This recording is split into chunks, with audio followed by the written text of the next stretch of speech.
বন্ধুরা, আবার একটা নতুন ভিডিও নিয়ে চলে এলাম। আজ বানাচ্ছি চিকেন বিরিয়ানি, একটু হায়দ্রাবাদি স্টাইলে বানাবো।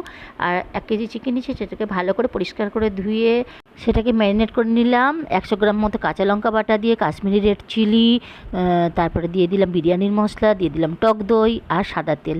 এগুলো দিয়ে ম্যারিনেট করলাম। 1 কেজি চাল ভালো করে ভিজিয়ে 1 ঘন্টার জন্য ভিজিয়ে দিলাম। আর এবার ভেজে নেবো বেরেস্তাটা ভালো করে ভেজে নিয়ে আগে থেকে সিদ্ধ করা আলু ছিল, সেটা নুন দিয়ে সিদ্ধ করা আলু, সেটাকেও ভেজে তুলে নেব।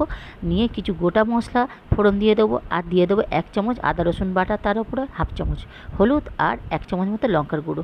লঙ্কার গুঁড়োটা তোমরা একটু পরিমাণ মতো স্বাদ বুঝে দেবে, কেননা জানোই তো আমি কাঁচা লঙ্কা 100 গ্রাম বাটা দিয়ে দিয়েছি।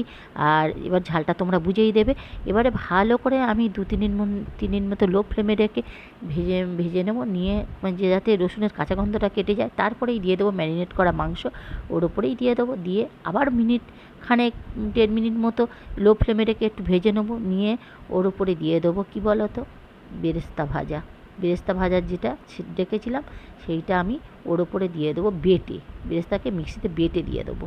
আর তার উপরে দিয়ে দেবো পরিমাণ মতো নুন। কেন বলো তো, নুনটা আগে থেকে আমি দিইনি। নুনটা যদি দিয়ে দিতাম তাহলে টক দইয়ের সঙ্গে নুনটা দিলে আরও জলটা ছাড়তো, আরও বেশি জল বেরোতো মাংসটা থেকে।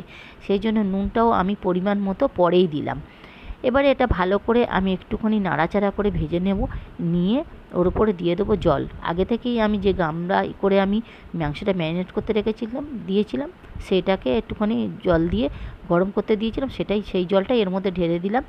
আর এবারে আমি একটা হাঁড়ি নেবো। হাঁড়িটাকে একটা চাটুর উপরে রেখে গরম করতে দিয়ে দিলাম একটুখানি ঘি ফোড়ন, আর একটু ঘি ফোড়ন দিয়ে তার উপরেই রান্না করা মাংসটা ঢেলে দিলাম। এবারে রাইসটা আগে থেকে সিদ্ধ করে রেখেছিলাম কিছু গোটা মশলা দিয়ে, সেটাও ঢেলে দিলাম। এবারে দিয়ে দেবো বিরিয়ানির মশলাটা দিয়ে দেবো মিঠা আতর দিয়ে একটা মিশ্রণ তৈরি করেছিলাম দুধের, সেটাও দিয়ে দিলাম বেরেস্তা, দিয়ে দিলাম আলু বোখরা, আর দিয়ে দিলাম কী বলো তো, দিয়ে দিলাম একটু ঘি গরম করে রেখেছিলাম, আর খোয়া ক্ষীর দিয়ে দিলাম। আর এবারে আমি আলুগুলো ঢেলে দেবো, একটা কাঁসার থালা দিয়ে চাপা দেবো, একটা শিলনোড়া দিয়ে চাপা দেবো। আর আমি আটা ময়দা কিছু আর মাখিনি আলাদাভাবে, আর দিয়ে দিলাম গোলাপ জল, কেওড়া জল। আর এইভাবেই আমি বাড়িতে বিরিয়ানি বানাই। চটজলদি বিরিয়ানি মানে তৈরি হয়ে যায়, আর খেতেও খুব সুস্বাদু হয়।